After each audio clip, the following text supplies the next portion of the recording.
Dumadaan ka sa medical kung wala kang sakit. At bago ka pa lang magsisimula ng training, yun ay kung papasa sa training, alam ng isang kawal ang utos ng gobyerno ng kanilang commanding officer, alam nila ang left and right. Ang alam ko, kung hindi ko ako nagkakamali, karamihan ang training nila ay 1 year. Hindi lang ito physical, ito din ay may pag-aaral. At doon ay bibigyan sila ng commanding officer ng kanilang assignment. O yung tinatawag na ididestino sa isang misyon. Ang sundalo o ang kawal ng ating pamalaan, sila po ay well-oriented, mission-oriented. At kapag hawak na nila ang kanilang mission order sa ayaw at sa gusto nila, pupunta sila kung saan man sila i-dispatch ng kanilang commanding officer. Ito ay galing sa kanilang headquarters. Utos ng nakakataas. Wala silang karapatang tumanggi sa ayaw at sa gusto nila, sa mamatay o sa mabuhay. Wala silang karapatang tumanggi dahil ito ay utos ng kanilang pinag-applyan bilang isang kawal ng pamalaan. At kapag na-destino na sila, natapos na, halimbawa, 2 taon sila kung saan. Baka sa Afghanistan, katulad ni Willie. Sa Mindanao, ni Arthur at Jose, o kung saan nagdako ng mundo. Kung sila ay patay na, hindi na sila makakapag-report. Ang tinutukoy ko po dito yung mga hindi mananampalataya dahil iilan ang mananampalataya. Iilan din ang Kristiyano. Sasabihin nila sa kanilang commanding officer, natutuwa ang kanilang commanding officer. Ito ay ang ating pamalaan. Kapag sumapit na ang 25 years ng kanilang pagseservisyo sa gobyerno o higit pa sa 30 taon,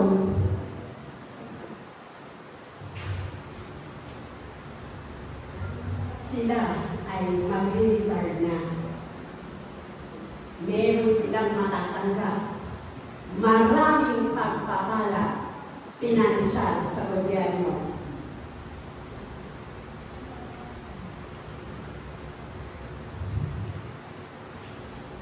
Sa Galatia chapter 6 verse 9, ito po yung teksto natin sa umaga na ito. Ang sabi po doon, Galatia 6:9. Kaya huwag tayong mapagod sa paggawa ng mabuti sapagkat pagdating ng takdang panahon, tayo ang aani kung hindi tayo susuko. Ito po ay si Apostol Pablo po ang may akda nito sa Galatia. Binigyan din po ni Apostol Pablo ang pagkatawag po niya ay galing sa Diyos. Kanina binanggit ko ang isang kawal, ang pagkatawag ay galing sa gobyerno. Pero si Apostol Pablo, binibigyan din niya ang kanyang pong pagkatawag ay galing sa Diyos. Kayo ba ay tinatawag ng Diyos? Tayo po muna ang manalangin.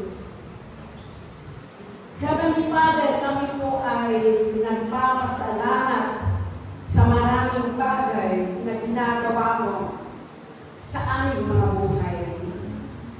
Salamat sa iyong kabutihan. Salamat sa buhay. Salamat o Diyos. Spiritual na buhay, physical, financial. Salamat. Sapat ka, Panginoong Jesus, sa buhay ng isang tao. Dakila ka at wala kang katulad. Panginoon, ang salita mo na mapag-aaralan po namin sa umaga na ito, hayaan mo kung buksan mo ang aming mga dalawang tenga na hindi lang basta nakikinig. Buksan mo ang aming mga puso. Ito po'y iyo. Ang aming pag-iisip ay sa iyo, Panginoon. Lukuban mo ako ng iyong banal na dugo. Hayaan mo ikaw ang aming tao, Diyos. Ang tanging hangad ko, may glorify kita sa aking buhay. Purihin ka. Ito po yung aming dalangin sa pangalan ni Jesus. Ang lahat kayo magsabi ng Amen. Ulitin ko po. Sabi ng Galatia chapter 6 verse 9, kaya huwag tayong mapagod sa paggawa ng mabuti. Sapagkat pagdating ng takdang panahon, tayo ang aanay kung hindi susuko. Ang ibinigay ko sa aking tema ng sermon ay generosity, pagkakaloob, pagbibigay. Marami tayong pwede ibigay sa Panginoon. Una, ang Diyos ay nagbibigay ng katotohanan. Ang Diyos ay nagbibigay ng gantimpala sa pamamagitan ng kanyang mga pamantayan ng una, pagsunod, kalawa, katapatan, hindi, sa pamamagitan ng kompetisyon o paghahambing. Iwasan po natin yung pwede naman. Bakit siya laging pagod? Normal. Kasi meron siyang ginagawa. May tao naman na kapag walang ginagawa, lalong pagod. Amen po ba doon?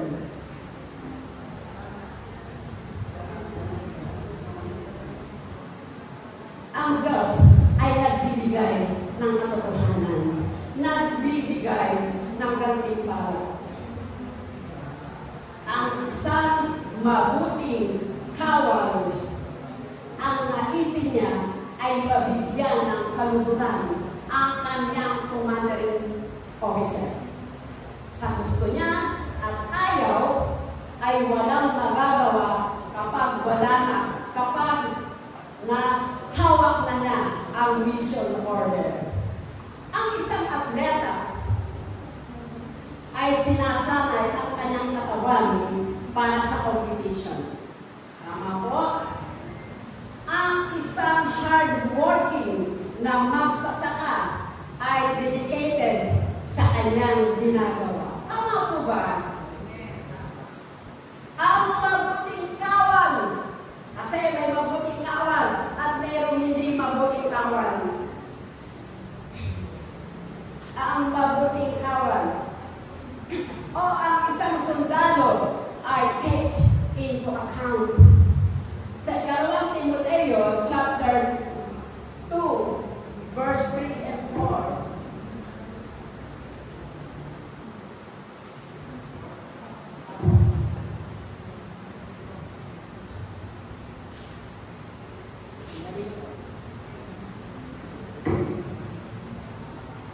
Ikalawang Timoteo chapter 2 verse 3 and 4. Ang nakalagay ko ay ganito. Makibahagi ka sa hirap tulad ng isang mabuting kawal ni Kristo Jesus. Makibahagi ka. Ito po ay utos. Makibahagi kayo sa kahirapan tulad ng isang mabuting kawal ni Kristo Jesus. And verse 4.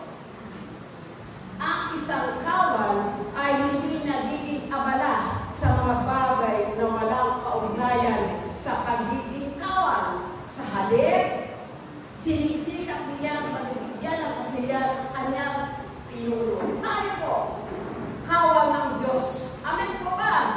Sino ba ang magsasabi na ito? Hindi ako kawal ng Diyos. Lahat po tayo ay kawal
for you who claim mission-oriented ang kawal ng aking Panginoon.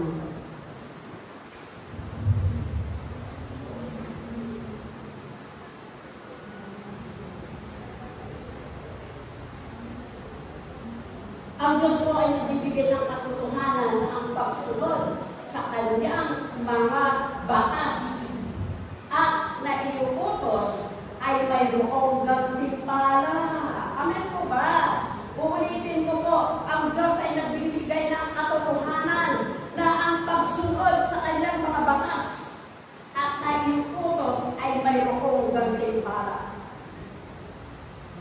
Sa pagsunod natin, doon po sa Mateo 4:18, naglalakad si Jesus sa kabinang lawa ng Galilea nang makita niyang naghahagis ng lambat ang dalawang mangingisda na si Simon at ang kapatid niyang si Andres. At sinabi ni Jesus, sumunod kayo sa akin. Gagawin ko kayo mga mangingisda ng tao. Noon din, pansinin po natin yung sinabi dito. Gagawin ko kayo mga mangingisda ng tao. Verse 20. Noon din, agad-agad. Iniwan nila ang kanilang lambat at sumunod. Hindi na po sila nag-pray. Agad-agad.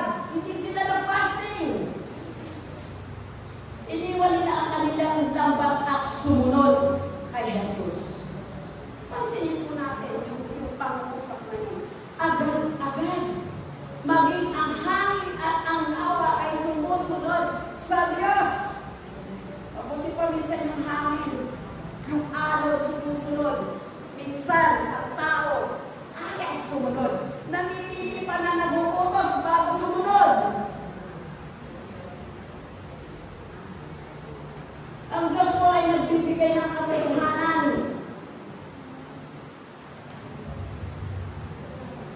Mateo 5:11 at 12. Sabi po doon, pinagpala ang mga nilalait at inuusig ng mga tao at pinaparangalan ang lahat ng uri ng kasamaan na pawang kasinungalingan ng dahil sa akin.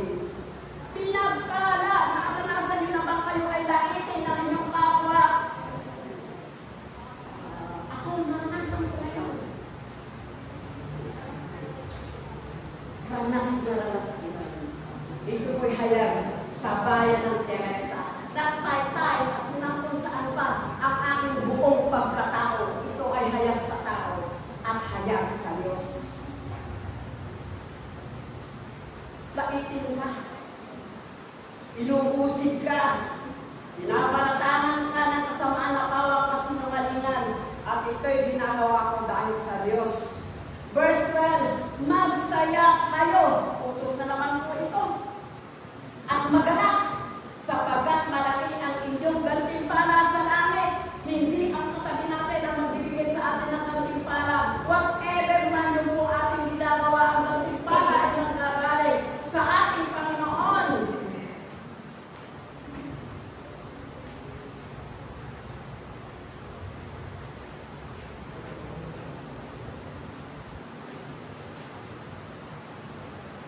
Ulitin ko po yung verse 12.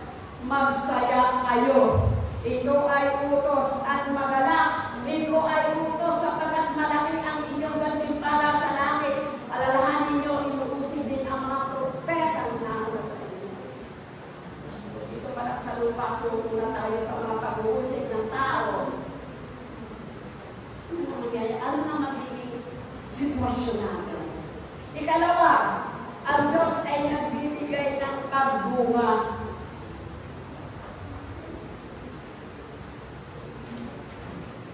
Hindi ko binanggit sa inyo kung ano yung pamagat mo. Ang pamagat ko ng ating tinatalakay sa umagang ito ay Diyos ng pagpapala. Ikalawa, number 1, ang Diyos ay nagbibigay ng katotohanan. Ikalawa, ang Diyos ay nagbibigay ng pagbunga. Ang Diyos ay nagbibigay ng paglaro. Ikalawang Korinto 9:8. Magagawa ng Diyos na pagkasakalain kayo sa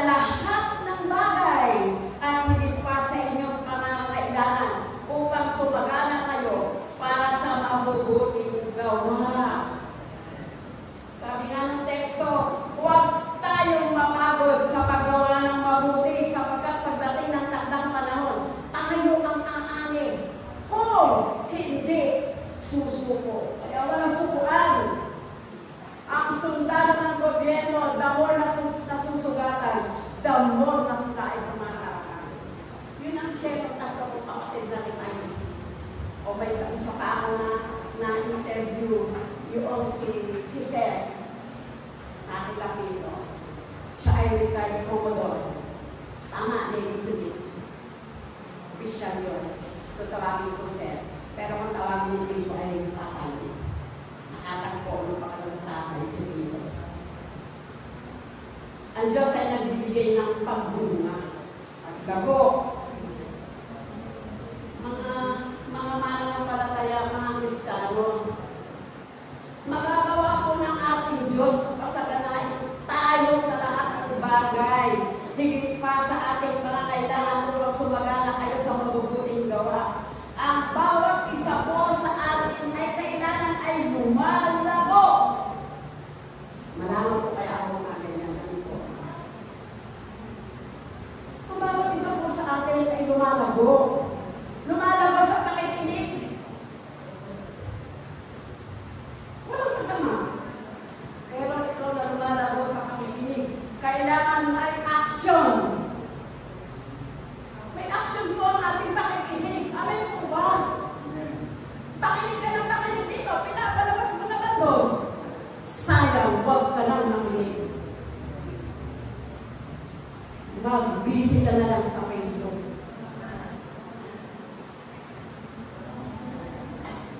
Si Lord po, ang Diyos po ay maaaring magbigay sa iyo, sa atin, ng tipang mga pagpapala kaysa kailangan mo.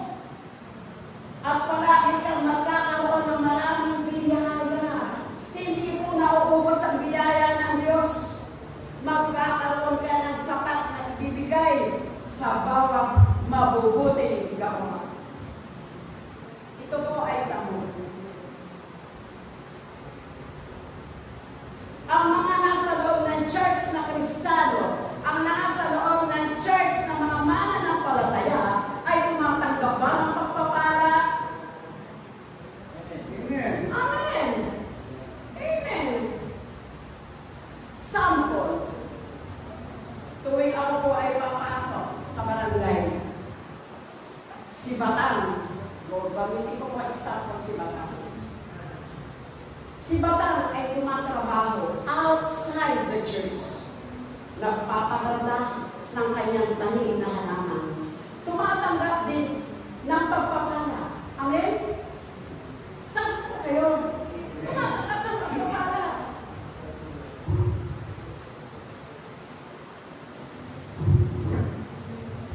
Ito po ay tanong ko lang. Ang Diyos ba ay pantay magpala? Amen. Amen. Bakit ka binibigyan ng Diyos ng kasaganaan? Sabi ko ng Bible, ito ay para sa bawat mabubuting gawa. Ito po'y tanong ko lang, ang hindi ba pagsunod sa naiuutos ng Diyos ay may magandang maidudulot sa iyo? Salamat po sa sumagot. Ang hindi ba pagsunod sa naiuutos ng Diyos ay may magandang maidudulot sa iyo? Wala. Alam po natin na sa Bible, puro utos. Great Commission. Ito na po sasabihin niyo kasi panghayo yun.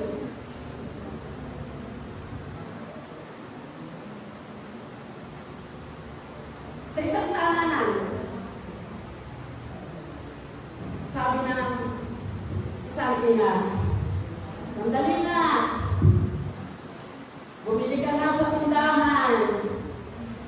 Ang sagot ng anak, wait po. Pakikuha mo nga yun na, bigay mo sa akin. Wait! Puro ka wait. Paano kaya? Paano kaya? Kung humingi ka na ng pagpapala sa Diyos ay sabihin din sa'yo ng Diyos na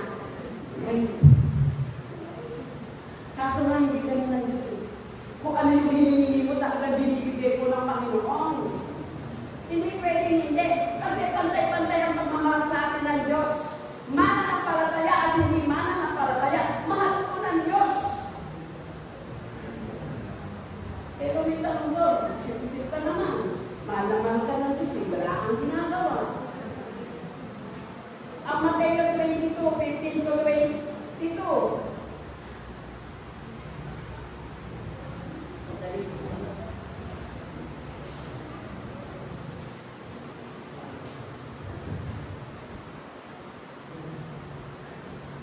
Mateo 22, 15 hanggang 22. Ganito po ang nalagay. Umalis ang mga Pariseo at nag-usap-usap kung paano nila mamuli si Jesus sa kanyang pananalita. 16. Kaya pinapunta nila kay Jesus ang ilan sa kanilang mga alagad kasama ng ilang tagasunod ni Herodes. Sinabi sa mga sugo, Guro, nalalaman namin kayo tapat sa itinuturo ninyo ng buong katotohanan ang ibig ng Diyos ay gawin ng mga tao.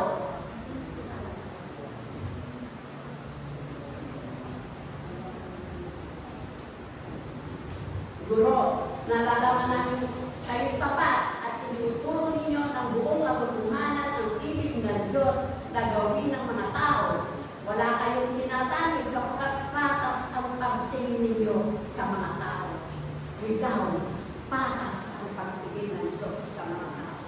Hindi pwedeng ang mahalang ng Diyos ay ako. Si Richard din ay mahal ng Diyos. Si Kuya Rory din ay mahal ng Diyos. Si Ana din ay mahal ng Diyos. Ang tanong, ano ginagawa mo sa pagmamahal ng Diyos sa'yo? Sino? Hindi ba yun?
tayo. Bilang mga taga-pera sa Christian Community Church, I have it. Okay na. Kapag po ako ay namumusta sa may iba, nasan ba yung mga kataan dyan? Kumusta ka? Okay lang. Hindi ako satisfied sa Lord na okay lang. May big mind lang. Matthew 13:22. Ang binhi, ang tinutukoy po ditong binhi, ang salita ng Diyos, ang binhi na panggamulong sa may matitinik na halaman ay ang mga tao na nakikinig ng mensahe, ngunit dahil sa pagkabalisa sa maraming bagay at pagkamumaling sa kayamanan na wala ng buwang ang tamis sa kanilang puso ang mensahe. Kaya ito ay namumunga ng sagana, may tig-100, may tig-6 na po, may tig-30 po. Ito po ang tanong, ano ang tubo sa pininahulog sa matinik ng mga gamot?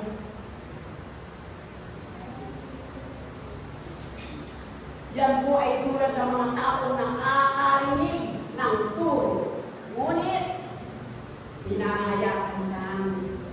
Kaya hindi ito lumalago. Taga-pakinig lang.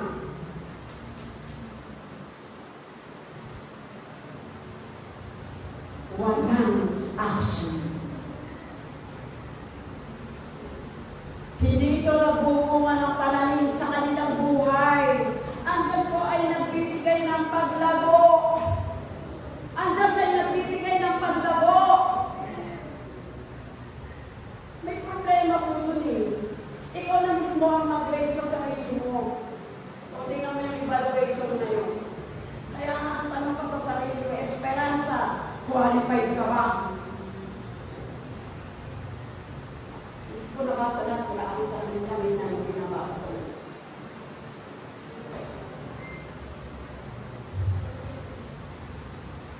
Salamat sa Diyos, ang Diyos ay nagbibigay ng paglago. John 15:5, ako ang puno ng ubas at kayo ang mga sanga. Ang nananatili sa akin at ako sa kanya ay siyang nagbubungan ng sagana. Sapagkat wala kayong magagawa kung kayo'y hiwalay sa akin. Ito po ang sinabi ng salita. Meron kong 2 uri ng bunga. Number 1, spiritual.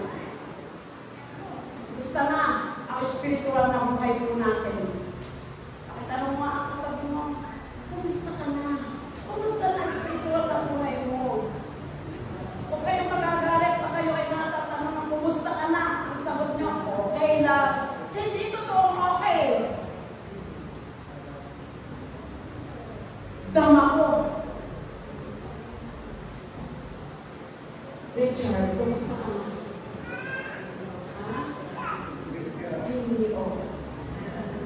Praise the Lord. Napakabot ko siya. 2 uri ng bunga, spiritual. Sabi po ng Galatia chapter 5 verse 22, subalit ang bunga ng Espiritu, pag-ibig, kagalakan, kapayapaan, pagtitiyagan, kabaitan, kabutihan, katapatan. Ang bunga po ng Espiritu ay nagbubunga sa buhay ng mga mananampalataya ng Panginoong Jesus.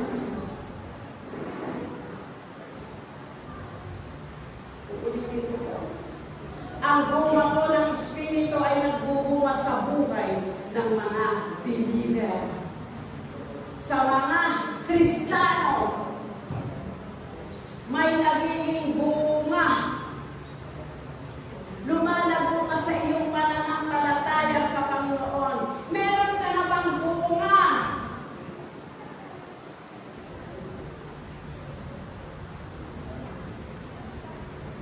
Church, may pagpapala po dahil sa pagsunod sa Panginoon.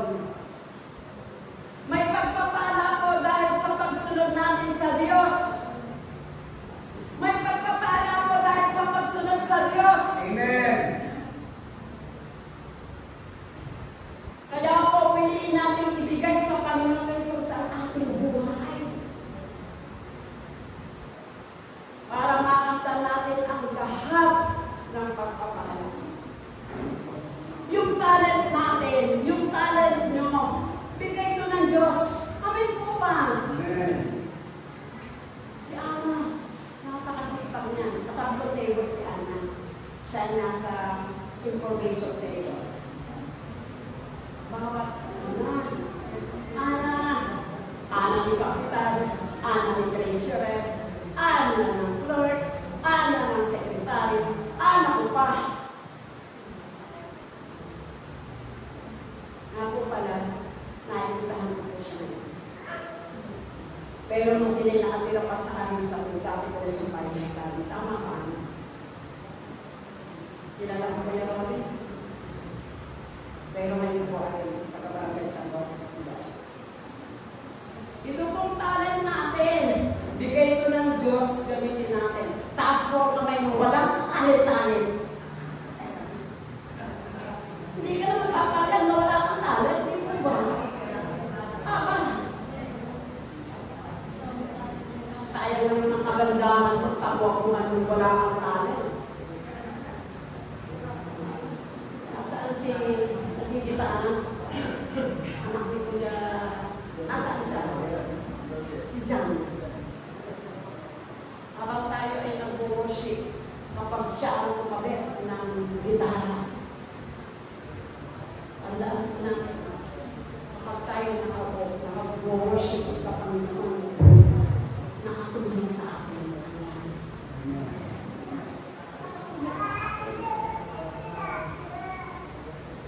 Excellent is our gift from God. Praise the Lord po. Kawawa, kaawa-awa, yung walang talent.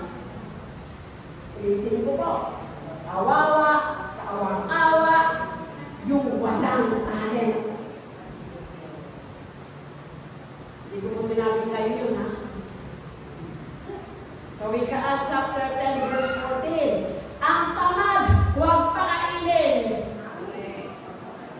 Lumang maliliit po ang anak ko si Rowena, si Daniel, si Dexon. Ang hindi sumunod sa batas ni nanay, pwede lang umalis ng bahay. Hindi po yung batas ni Sito, ako ina.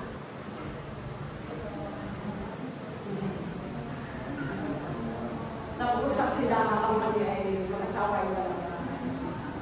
Ate, narinig mo ta, ang batas ni nanay, pag-usapan natin. Ang hindi sumunod sa batas ni nanay, pwede na lang tumayas. Si Daniel, ano ako nalayas? Ako yung estudyante, kami sa ako. Sino magbibigay ng piso ito? Sabi ng Daniel, lalo hindi ako, sino mapapakain sa akin? Ang kaibigan mo, hanggang 3 araw lang yan, baka ako magluto. Ang bibili ng anak dito, si Lexon, ako'y lalayas. Lumayas na! Dalaan mo lang. Wala, nagtatagal pa ni Kuya. Umulan. Hanggang gate lang siya ng bahay nila na Uste, Angeles. Mag-anak mo. Dexon, umuulan na. Ba't ka na yan? Pinaalis po ako ni nanay. Iba yung pinaalis. Ang hindi sumunod sa batas. Pwede ka na umalis. Natutong. Magagawin. Ate, lumupang ko kami oras tayo kasi. Buksan ninyo ang gate. Kung bakit ka bumalik, mamilingi na lang ako ng sorry kay nanay. Gutom na ako.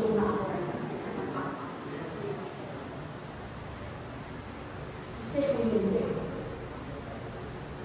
siya nakapagpapasin.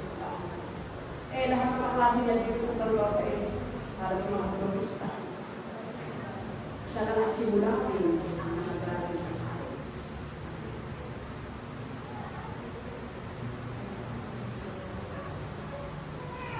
Ang tao matalino ay nag-impok ng karunungan. Ngunit ang salita ng Ama ay nagdadala ng kapahawakan. Huwag tayong basta mga nanay. Huwag po tayong basta usapin ng usap.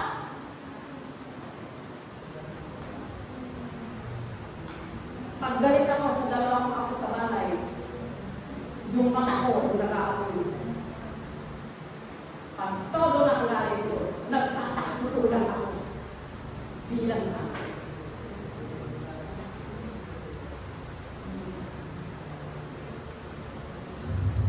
Bawal po sa Christian ang tamad. Amen. Mas bawal po sa mananampalataya ang tamad na tamad.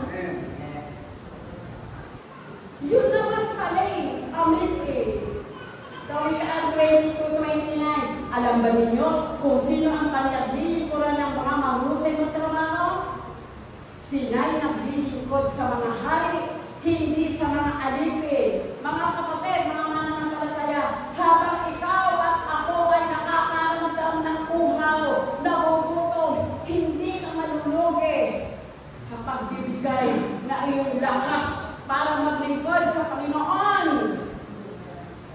Habang nararamdaman mo ikaw ay nauuhaw sa tubig, habang ikaw ay nakakaranas ng gutom, hindi pa huli ang lahat. Malapit lang dumating ang Panginoon. Huwag po natin sayangin ang buhay natin. Nakakaramdam ka ng uhaw, praise the Lord. Nakakaramdam ka ng gutom, praise the Lord. May mga nakakaramdam ng uhaw, hindi pwedeng uminom. Limitado ang Panginoon, nakakaramdam ng gutom, walang makain. Meron namang kain ng kain. Hindi po tayo malulugi sa pagbibigay ng ating lakas at buhay para sa Panginoong Jesus. Huwag po tayo mag-atubili, mag-together as one. Amen po ba?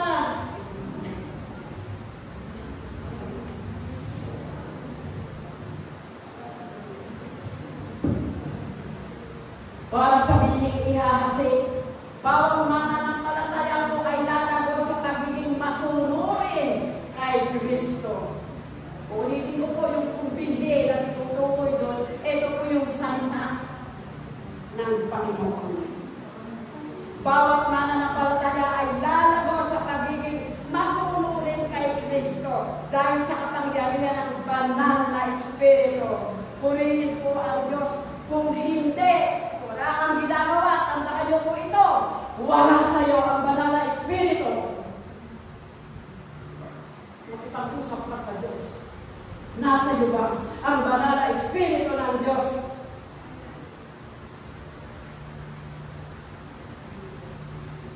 Putahan mo na yung bayan mo.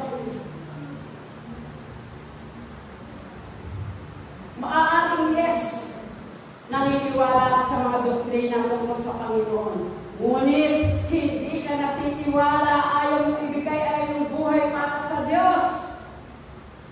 Ang paglilingkod po sa Diyos ay bigay buhay. Amen, Ate Vivian. Ate Vilma, ang paglilingkod sa Diyos, buwis buhay. Lalo mo kapag naging sa aming mahayos. Panginoon, kakalimutan mo ba yung Panginoon? Kaya may namaramdaman mo yung supangsakok na ang sa mukha.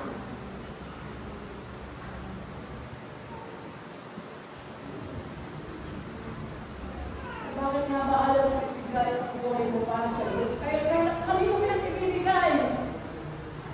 Meron kong bigay buhay para sa church building. Wala akong problema doon. Hindi buwis buhay para sa Panginoon. Meron kong dalawang uri ng bunga. Sabi ko nga na spiritual. Ikalawa, physical.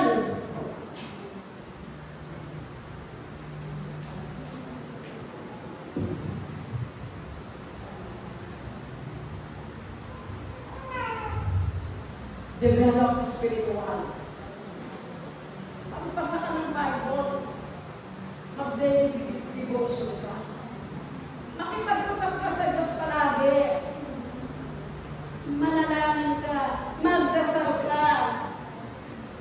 Personal ang relasyon mo. Personal ang relasyon natin sa Diyos. Ano kung ginagawa natin? May relasyon ka pala sa Diyos eh. Kuya Rolly, may relasyon ka pala sa Diyos eh. Anong ginagawa mo? Sasayangin mo ang buhay mo hanggang dumating ang Panginoon.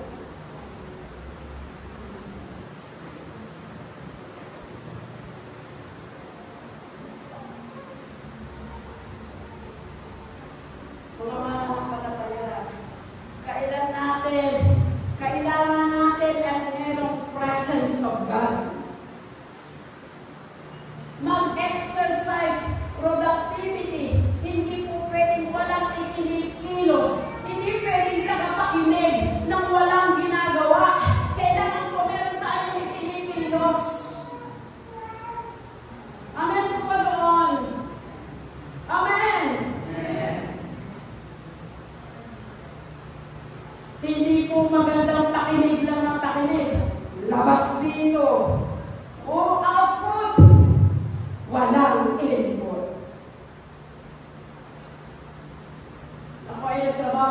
government ng 14 years. Ang hinahanap ko doon ay output, hindi input. Ewan ko lang sa ibang kumpanya.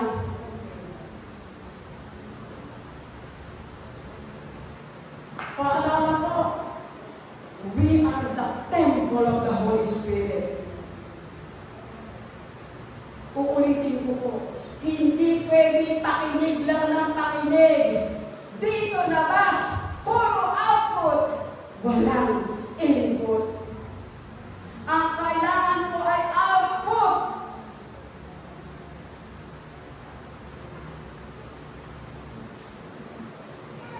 Di ba, ang saya nung we are the temple of the Holy Spirit. Anong ginagawa natin?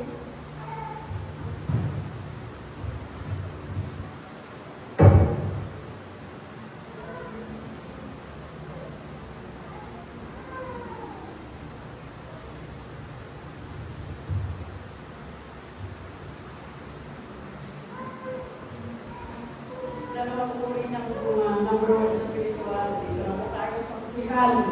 Physical. Itong katawan na to, itong katawan natin, meron tayong lakas. Sa panagagaling ang ating lakas sa Panginoon. Ayan po ba? Walang ibang mensahe dapat ipangaral, kundi ang mensahe ng Panginoong Jesus. Mababago ang buhay ng believer kapag pinahintulutan natin si Jesus, ang Panginoon, ang kanyang mensahe na maghahari at mamumuno sa ating buhay dahil ang salita ng Diyos ay makapangyarihan. Nung umalis si John, hindi po ako makahiga sa ama. Binubuhan din itong malubago ito. Isang linggo na yata. Nahiya naman ako maraming absent sa barangay. Nagpa-x-ray po ako sa libre. Nagpa-doktor ako sa libre. Bakit sa libre? Pumunta nga ng doktor, pinakamababa. 2,500, 3,500 check-up. Yung mga gamot pa. Praise the Lord. Sabi ko, Panginoon, schedule ko sa 18. Noong nakaraan sa hindi ako makalakad. Ngayon naman, etong tuhod ko ay nakita sa resulta. Ayon kay Doc Dexon at Dr. Flory, pala, mayroong himalay. Kaya pala narinig ko na tumutulog yung tuhod ko. Tumutunog at tumatama. Pero tuhod pa yun eh. Salamat sa Diyos. In the name of Jesus, magaling na ako, Panginoon. Eh, pinakayakap ako.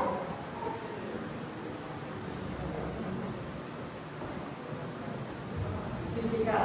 Itong katawan na ito, ang lakas po natin ay sa Panginoon. Walang ibang mensahe dapat ipangalan ko din. Ang mensahe ng Panginoon Jesus. Mababago po ang buhay ng mananampalataya kapag pinagkakutan natin si Jesus. Ang Panginoon, ang kanyang mensahe na maghari at mamuno sa ating buhay. Hindi ko alam kung alam niyo itong kanta ito. Alam ko na ating bigyan. Sa Shekel, bibigyan po yung Shekel. Sabi ko doon, Ikaw, Jesus, ang aking buhay. Ikaw, Jesus, ang aking tagapagligtas. Ikaw, Jesus, ang hari ng mga hari. Ikaw ang aking Panginoon. Paano ko nakakawit yun kung wala akong ginagawa? Ikaw, Jesus, ang aking buhay. Ikaw, Jesus, ang aking tagapagligtas. Ikaw, Jesus, ang hari ng mga hari. Ikaw ang aking Panginoon. Tapos di yata tagapakinig ka lang.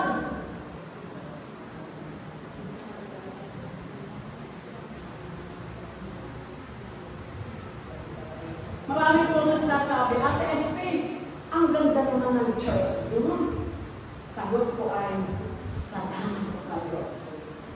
Ilan na kayo? Hindi ako sumasagot. 130 ang laman ng Diyos ng aking puso. Church, maging ready po tayo always. Si God ang tumatawag. Hindi po ito basta tawag. Amen ba? Sabi nga ni Pablo, ang pagkatawag niya ay galing sa Diyos.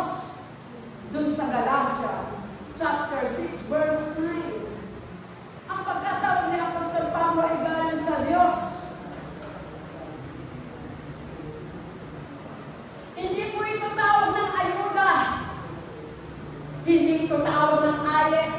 Hindi ito tawag ng tupad ng gobyerno. Wala pa sa oras na nandun na nakapila na. Pagtawag ng Diyos.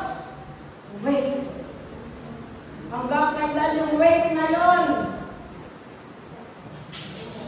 Tayo pong believer is bringing the fire. Amen po ba doon? Tayo yun eh. Tayo yun.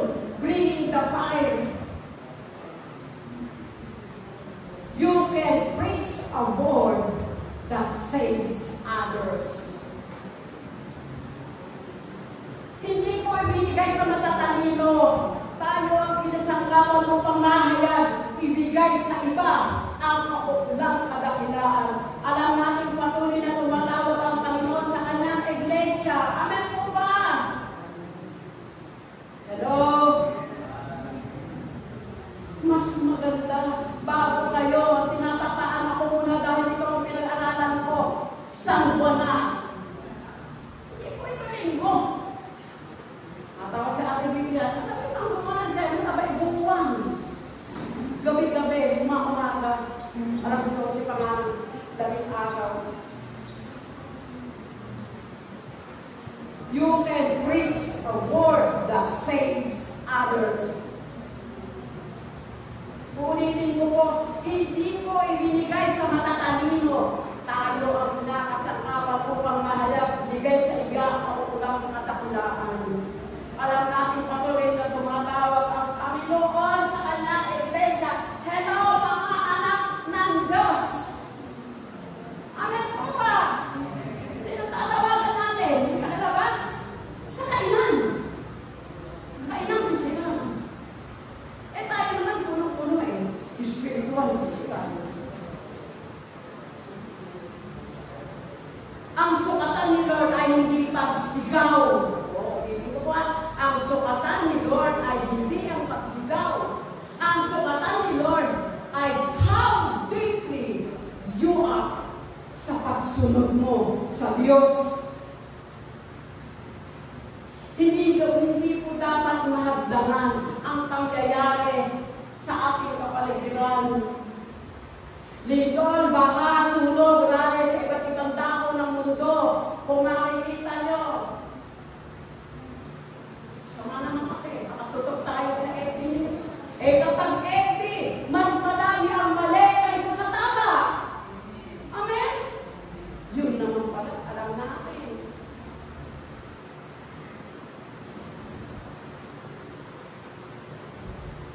Commit yourself to God. Ibigay po natin ang ating spiritual at physical na aspeto sa Panginoon. Anong talent meron ka? Gamitin mo. Kung hindi, babawiin ito sa'yo. Binigyan tayo ng Diyos ng mata, hindi para mahusga, kundi para unawa ng sitwasyon ng iba. Binigyan tayo ng Diyos ng bibig, hindi para mamintas at manira, kundi magsalita ng katotohanan. Binigyan tayo ng Diyos ng kamay, para magbigay, hindi kabig lang ng kabig. Hello?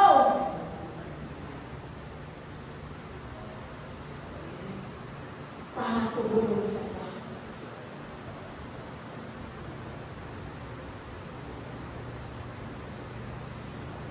Merong akong na-encounter nung si Jan ko ay 1 week monitoring ng late niya. Kasi ay minumonitor, araw-araw pinukunan siya ng dugo. Merong pumasok na dalawang nanay at isang bata. Ang sabi ng nurse, sa nurse pa lang ito, kumusta po yung anak niyo? Ipapacheck up po. Ang sabi ng nurse, bakit po ganyan siya? Paano mahina siya? Galing ba kayo ng hospital? Opo, inobserbahan ko kami doon ng maghapon. Ay, balik kayo sa ospital. Balik kayo sa ospital.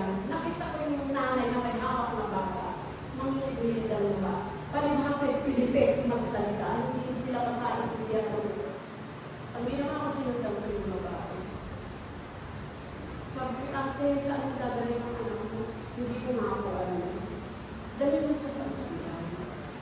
Inabutan ko siya. Hindi ko nasasabihin sa iyo ng mga anak. Umiyak yung babae. Nakatakan yung tulong ko yung ibigay sa akin. Sabi ko, sige na. Ngayon din, dali niya. Para saan ko kayo? Hindi ko sinabi ko tayo sa anak. Kaya kami.